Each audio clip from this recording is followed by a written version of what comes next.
hak pendirian. Kami tidak ada. Kami ingin bahwa setiap yang masuk ke Cisayong mematuhi aturan kenegaraan dan menghargai adat istiadat setempat, khususnya kami-kami yang ada di sini. Kami, Alindo Nama Pimpinan Pondok Pesantren Ormas Islam Tokoh Masyarakat Kecamatan Cisayong, Kabupaten Tasikmalaya, dengan ini menyatakan sikap sebagai berikut: menentang segala akidah yang keluar dari tauhid Islamiyah dan Ahlus Sunnah wal Jamaah, menghimbau kepada kelompok-kelompok radikalisme, Salafi, Wahabi, dan Syiah yang mengaku jemaah Ahlus Sunnah wal Jamaah. Nah, teman-teman semuanya, jadi mereka itu tidak menyukai dakwah Salafi, yaitu karena memecah belah, dan yang kedua karena akidahnya bukan akidah Ahlus Sunnah, dan katanya Salafi ini adalah kelompok radikal.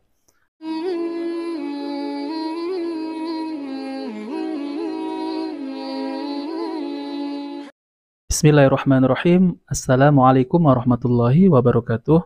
Alhamdulillah, wassalatu wassalamu ala rasulillah. Allahumma sholli ala Muhammad wa ala alihi Muhammad. Alhamdulillah, kita bertemu kembali di channel Cahaya Hidayah. Nah, oke teman-teman semuanya, jadi ini viral ya di YouTube tuh banyak viral tentang ada sekelompok orang yang mengklaim bahwa dirinya adalah dari Laskar Sufi, yaitu kelompok itu meminta agar pondok pesantren yang ada di Cisayong itu ditutup, bahkan masjidnya juga ditutup. Akan tetapi, jadi pemimpin pondok pesantren yang ada di Cisayong itu resmi sudah mendapat izin dari pemerintah kabupaten setempat ya. Jadi dia bukan ilegal. Akan tetapi mereka itu terusik karena dakwah Salafi. Konon dakwah Salafi ini adalah dakwah yang radikal. Yang ya begitulah ya, katanya suka mengkafir-kafirkan ya. Tapi kalau masalah beda paham, sejak zaman dulu memang sudah ada beda paham ya. Tapi tidak seharusnya mereka itu ingin merobohkan masjid. Katanya masjid diror ya. Masjid yang mengajarkan kesesatan. Di mana mengajarkan kesesatan ya teman-teman ya? Masjid diror itu masjid yang mengajarkan kesesatan. Tapi Masjid Salafi ini berdiri itu juga izin dari pemerintah setempat. Jadi bukan masjid diror, dan itu adalah resmi masjid yang mengajarkan tauhid dan menjauhi kesyirikan. Nah, oke teman-teman semuanya, mari kita simak ya. Sunnah wal Jamaah namun memiliki pemahaman yang menyimpang dari Al-Quran dan hadis serta jauh daripada akidah Ahlus Sunnah wal Jamaah, agar bertaubat kepada Allah Subhanahu wa taala dan bergabung dalam thariqah yang menjunjung tinggi Al-Quran dan hadis yang berakidahkan Ahlus Sunnah wal Jamaah, serta memohon selama belum diadakannya musyawarah tersebut Bapak Bupati untuk berkenan menutup segala aktivitas di lokasi tersebut. Nah kan, jadi mereka itu menuntut Bapak Bupati untuk menutup aktivitas pondok pesantren di Cisayong, bahkan masjidnya ya. Subhanallah. Semestinya seperti ini harus diklarifikasi dulu ataupun diskusi dengan pemimpin pondok pesantren tersebut ya. Jadi tidak langsung geruduk gitu, langsung demo terus mengatakan Salafi Wahabi ini radikal. Nah, itu salah ya teman-teman ya. Jadi harus diklarifikasi dulu apakah tempat itu memang dia mengajarkan kesesatan ya. Nah, oke, mari kita lanjut.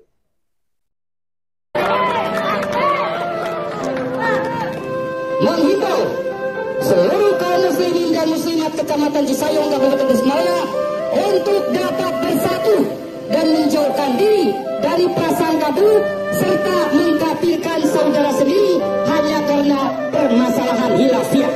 Semestinya tidak ada ya dakwah Salafi itu mengkafirkan. Semestinya saya akui memang tuh rakyat Indonesia ini semestinya itu ramah ya, sopan dan tidak suka anarkis ya. Tapi entah ya, mungkin ini hanya segelintir orang ya teman-teman ya, yang terhasut oleh omongan seseorang. Jadi seakan-akan mereka inilah yang paling benar ya, terus menghasut orang, ayo kita ini demo, itu kelompok sesat. Nah, karena dia ini mengkafirkan kita. Nah, ini kan jadi memprovokasi masyarakat. Tapi yang saya tahu Cisayong itu orangnya ramah-ramah ya. Wallahu alam ya, ini mungkin dari Laskar Sufi mana ya datang ke tempat situ. Padahal saya telah mendengar itu pemimpin pondok yang ada di Cisayong itu katanya masyarakat setempat itu nggak ada masalah ya. Ya mungkin ini kelompok dari luar ya yang datang ke situ dan menghasut masyarakat, bisa jadi seperti itu. Nah oke teman-teman semuanya, mari kita dengarkan penjelasan tanggapan Ustadz Zulkarnain Muhammad Sunusi tentang dakwah salafi ini di beberapa daerah di demo ataupun dipersempit oleh kelompok tertentu. Nah oke teman-teman semuanya, mari kita simak, mari kita dengarkan bersama ya. Cermati fenomena sekarang ini Ustadz, di mana di seluruh Indonesia, hampir seluruh Indonesia itu Ustadz yang memiliki pemahaman salaf itu di beberapa daerah itu seakan-akan dipersempit gerakannya Ustadz. Di apa? Dipersempit gerakannya.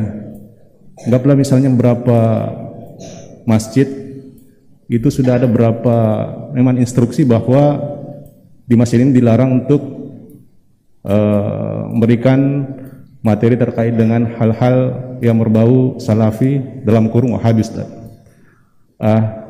Dengan ini, apakah dengan fenomena seperti ini, apakah dibolehkan Ustadz yang notabene yang bisa menjadi nanti korban ini bisa mengambil suatu kaidah menghindari keburukan yang lebih besar daripada manfaat yang diperoleh. Anggaplah misalnya Ustadz di beberapa daerah, anggaplah misalnya di Indonesia secara global itu terkait dengan hal-hal yang berbau tradisi yang oleh kita tak kenal sebagai tradisme atau misalnya bid'ahisme, di mana ini yang sangat menekan ustadz-ustadz yang berpaham salaf. Nah, maksud Anda di sini apakah hal-hal yang terkait dengan budaya-budaya itu yang bertentangan dengan Islam ini itu ditekan dalam melakukan dakwah, sehingga ustadz-ustadz kita ini misalnya di Sidrap juga sudah di sini sudah keras sekali, ada kayak instruksi supaya dakwah ini dipersempit. Maksud kami apakah ini boleh menjadi kaidah itu kita kembali yang lebih menghindari mudarat yang lebih besar daripada manfaatnya. Terima kasih. Baik, barakallahu fiik. Sebenarnya pertama, jangan terlalu banyak lihat berita-berita di media. Satu berita di satu tempat bisa menjadi berita nasional, tidak seluruh tempat seperti itu. Indonesia ini asalnya orangnya baik-baik. Antum bicara, antum nasihati, mereka senang dengan hal seperti itu. Kalau ada yang tidak senang itu oknum-oknum tertentu saja, nggak dihitung. Jangan lihat-lihat ke berita. Ya kalau antum tidak pernah baca berita, tidak pernah lihat berita, insya Allah tidak akan ada hal yang ribet-rumit. Agama ini akan selalu ditinggikan oleh Allah. Walaqad sabaqat kalimatuna li ibadina al-mursalin innahum lahumul mansurun wa inna jundana lahumul ghalibun. Telah tetap kalimat kami kepada hamba kami para rasul bahwa mereka akan selalu ditolong dan tentara kami akan selalu dimenangkan. Itu jaminan. Allah yang menjamin, Allah yang menjaga agamanya. Tidak perlu ada yang dikhawatirkan. Kemudian yang kedua, seorang itu kalau masuk di dalam dakwah itu adalah berbaik sangka, semangat kebaikan, bukan putus asa, semangat kebaikan. Jadi ada manusia menolak pun kita masih berbaik sangka. Iya teman-teman semuanya, jadi kalau seorang ustadz itu berdakwah terus ada yang menolak, ya kita harus berbaik sangka ya, karena mungkin hidayah belum menyapanya ataupun mereka belum bisa menerima dakwah sunnah ini. Mungkin mereka masih belum bisa menerima ya. Jadi mungkin hatinya masih keras ya. Nanti lambat laun juga mereka akan menerima. Jadi ustadz-ustadz sunnah semoga diberi kesabaran oleh Allah. Nah, teman-teman semua, mari kita lanjut. Kita temukan pun kadang tidak seberat yang dialami oleh Nabi Shallallahu Alaihi Wasallam. Rasulullah Shallallahu Alaihi Wasallam mendawai kerabatnya di Taif. Ini kerabatnya sendiri dilempari batu. Saking kagetnya beliau balik dari Taif itu tidak sadar arahnya kemana. Ya Rasulullah yang paling sempurna akalnya, kebijaksanaannya, bisa seperti itu kondisinya. Sampai berada antara dua gunung. Datanglah Jibril membawa malaikat penjaga gunung. Jibril berkata, ya Rasulullah, malaikat ini sudah diperintah. Kalau kamu menginginkan dua gunung ini dibalik menimpa mereka, dia akan lakukan. Tapi kata Nabi SAW, Innila arju ayakhruja min aslabihim may ya'budullaha la yusyrikuna bihi syai'an. Saya berharap akan keluar dari belakang orang-orang ini, dari keturunan mereka, satu kaum yang beribadah kepada Allah, tidak berbuat kesyirikan. Harus selalu ada harapan. Iya, harus ada harapan. Nah, itu berdakwah di jalan Allah. Cuma memang ada sebagian dai-dai ini sudah dangkal dalam pengetahuan, sedikit juga waraknya. Sering tampil di YouTube, di media-media, dia tidak bisa mengatur perkataannya. Itu semuanya ada batasannya dengan ilmu. Kita juga jangan menjadi sebab orang itu terbakar. Karena kesalahan kita akhirnya yang lainnya jadi kena. Tapi seorang harus pandai mengukur. Itu ukuran ilmu. Ilmu itu membimbing. Kalau dia sudah jatuh dalam kesalahan ini, minta maaf, klarifikasi. Itu harusnya dia bertobat dengan baik. Dia perbaiki dirinya, dia tata dirinya. Jangan mencari pembenaran. Pada sebagian hal yang merupakan tradisi, dan semua tradisi itu salah. Ada kebiasaan dibolehkan, tidak ada pelanggaran syariat dibolehkan. Ada dari kebiasaan yang menyelisih syariat, itu ada pembahasan. Menyelisihinya di mana, kapan menyelisihinya, masuk di dalam rincian. Ada hal-hal yang kalau akal manusia tidak sampai ke sana, kadang tidak cocok seorang itu masuk menjawab, berbicara di dalam hal itu. Sampai dia letakkan perkara-perkara yang membuat orang itu bisa paham. Iya. Itu ada etika-etikanya. Kalau etika-etika itu dijaga, maka insya Allah Ta'ala akan baik semuanya. Misalnya seorang terhambat, misalnya dilarang untuk kajian di sini, apa masalahnya? Bumi Allah itu luas. Yang didakwah itu banyak. Iya.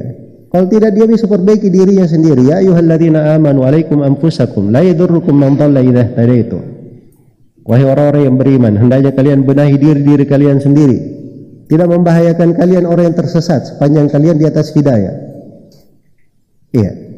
Oke, teman-teman semuanya, kita sudah mendengarkan penjelasan Al-Ustadz Zulkarnain Muhammad Sunusi, yaitu tentang di sebagian daerah dakwah salafi ini, dakwah sunnah ini disempitkan. Tapi jawaban beliau alhamdulillah bagus ya, bisa kita terima karena bumi Allah itu luas, jadi jangan khawatir ya tentang dakwah sunnah ini, pasti Allah akan tolong. Jadi dakwah itu harus ada etika-etikanya ya, kalau itu etika-etikanya dijaga, insya Allah semua akan baik-baik saja. Ini yang sering terjadi ya teman-teman semuanya, jadi ada orang yang memprovokator, itu juga bisa jadi ya, ada orang yang memprovokator tentang dakwah salafi ini, suka mengkafir-kafirkan. Jadi orang itu terbakar ya, terbakar. Jadi terus dia langsung ikut untuk mendemo, itu juga ada seperti itu. Nah oke teman-teman semuanya, jika video ini bermanfaat, jangan lupa like dan subscribe di channel Cahaya Hidayah. Saya undur diri, wassalamualaikum warahmatullahi wabarakatuh.